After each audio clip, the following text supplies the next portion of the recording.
Hello and welcome to another fun-filled edition of Adam's Music Box, where today I want to talk about a spin-off, not a knockoff, but a spin-off. Now, Yes are arguably the most popular prog rock band of all time, and certainly in the 70s they were riding high, and rightfully so. Now, in the mid 70s, around 75, 76, all the members of the band recorded and released their own solo albums. It was sort of a way to let off some steam, man. And all of those solo albums were really interesting. And I would say that in many ways, one of my favorites, actually one of my two favorites, because they're all so damn good, but certainly one of the best, was the one that Chris Squire put out called Fish Out of Water. He, of course, was nicknamed The Fish, and out of yes, out of water. Ha ha.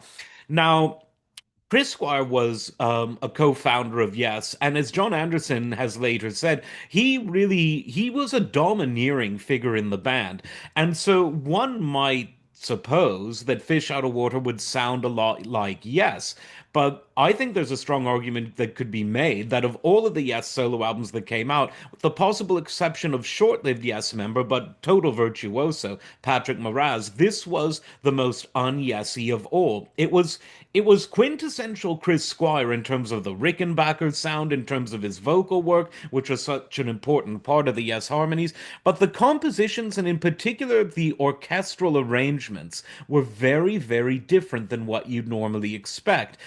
There's only 5 tracks on the album, but a couple of them are sort of the Yes size, king size, but all of it is just, it's very different. Again, there's a lot of brass, there's a lot of strings.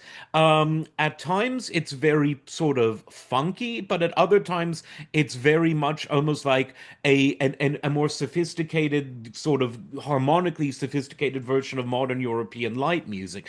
It's very, very unique. It's a very individuated album that doesn't really sound like anything that any members of Yes, including Chris Squire himself, have done before or since. And yet, in spite of all of this, some familiar sounds are on the album. Bill Bruford, who was at that time a former Yes drummer, plays on the drums, and Patrick Moraz, of course, who played on Yes's Relayer album, he plays the keyboards. In many ways, though, the least Yessy musician of all, Andrew Price Jackman, who was the arranger and orchestrator, he, I think, maybe gave it that unique sound that differentiated it from all that came before or since. But you have got the bonus of a Mel Collins sax solo. Mel Collins on so many great albums of the 70s, in King Crimson for a while, just an all-around virtuoso. You can't go wrong with this album. Definitely check it out. And as always, like, subscribe, and we'll see you next time. Take care.